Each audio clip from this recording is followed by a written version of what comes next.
En Chine, les cosmétiques séduisent une clientèle masculine en plein boom quand Jiang Cheng a pour la première fois essayé un correcteur de teint sur son visage. L'étudiant s'est senti reprendre confiance en lui et est devenu adepte du maquillage, à l'image d'un nombre croissant de Chinois, cible d'un marché des cosmétiques masculins en plein boom.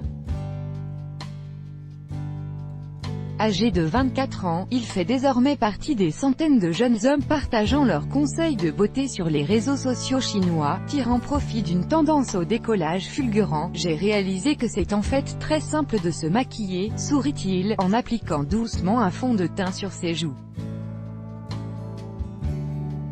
Et d'expliquer que les hommes ont une manière bien à eux d'utiliser le maquillage, qui n'est pas une simple réplique de la pratique des femmes. Si une fille utilisait mon maquillage, elle n'arriverait certainement pas à obtenir l'effet que je recherche, dit-il.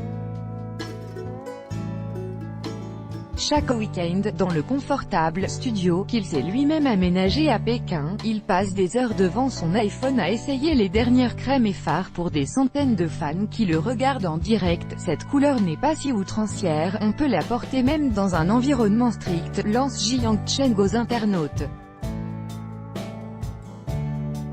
qui peuvent acheter aussitôt en ligne les produits commentés.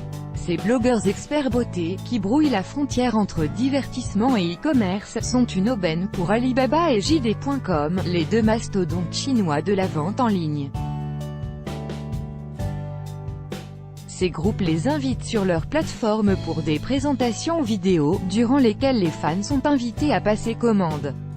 L'enjeu est de taille, promu par des chanteurs et acteurs vedettes. Le marché chinois des cosmétiques masculins, largement dominé par les marques étrangères, devrait bondir de 15,2% sur les 5 prochaines années, contre une progression mondiale de seulement 11% sur la même période, selon le cabinet Euromonitor. Jeunes chers fraîches, ces jeunes blogueurs à forte audience sont également choyés par des marques étrangères, comme La Mer, marque de l'américain Estée Lauder, ou la firme australienne Aesop, soucieuse d'asseoir leur image sur ce marché en rapide mutation.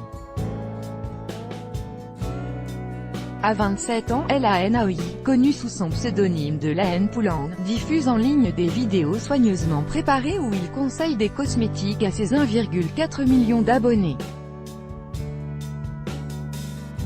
Il assure dépenser jusqu'à 10 000 yuan par mois, 1260 € en produits de beauté. Selon lui, l'émergence du secteur en Chine doit beaucoup aux jeunes chairs fraîches, surnom ironique donné aux vedettes juvéniles de la chanson et du cinéma chinois.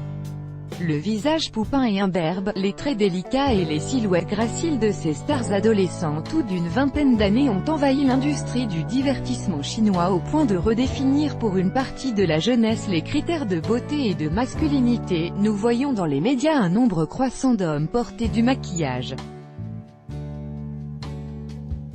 Ils sont naturellement devenus la norme à imiter, soulignait Lanaoi. Et des ambassadeurs rêvés pour les grands groupes occidentaux. Le français L'Oréal s'est ainsi associé à Wang Yuan, chanteur de 18 ans issu d'un boys band adulé, ainsi qu'à Chris Wu, acteur et star du pop au style rebelle.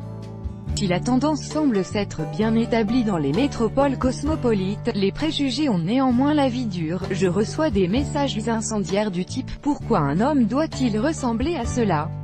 Se maquiller, soupire monsieur. » LAN, confiant avoir déjà été qualifié d'efféminé, entre autres termes insultants. Jiang Cheng, pour sa part, reconnaît avoir peur d'être ridiculisé par ses propres parents. Je ne veux pas me fâcher avec eux, mais nous ne partageons pas les mêmes valeurs et visions de la vie. Ils sont tout simplement incapables d'accepter la routine d'un homme se maquillant quotidiennement, déplore-t-il. Stratégie Internet. Pour autant, Mo Fei, directeur général de Chez Rouge, une marque chinoise de cosmétiques pour hommes, s'en dit persuadé, les préjugés s'estomperont au fil du temps, de plus en plus d'hommes voudront prendre soin de leur apparence, la demande va forcément croître. Les hommes asiatiques deviennent plus compréhensifs, assure l'entrepreneur à l'AFP. Il a fondé Chez Rouge en 2005 avec une poignée de produits. Désormais, la firme propose, uniquement en ligne, une large gamme allant des fonds de teint au rouge à lèvres masculins.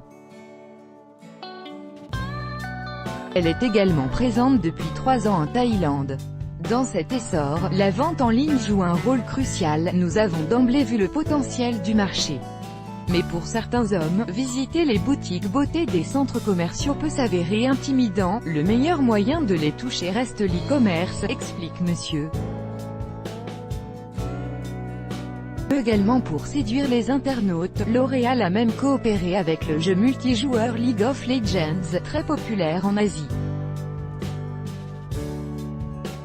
Soucieux de ne pas être distancé, le Français s'apprête à lancer en septembre en Chine sa nouvelle marque de cosmétiques dédiée aux hommes, House 99, sous l'égide du footballeur superstar David Beckham.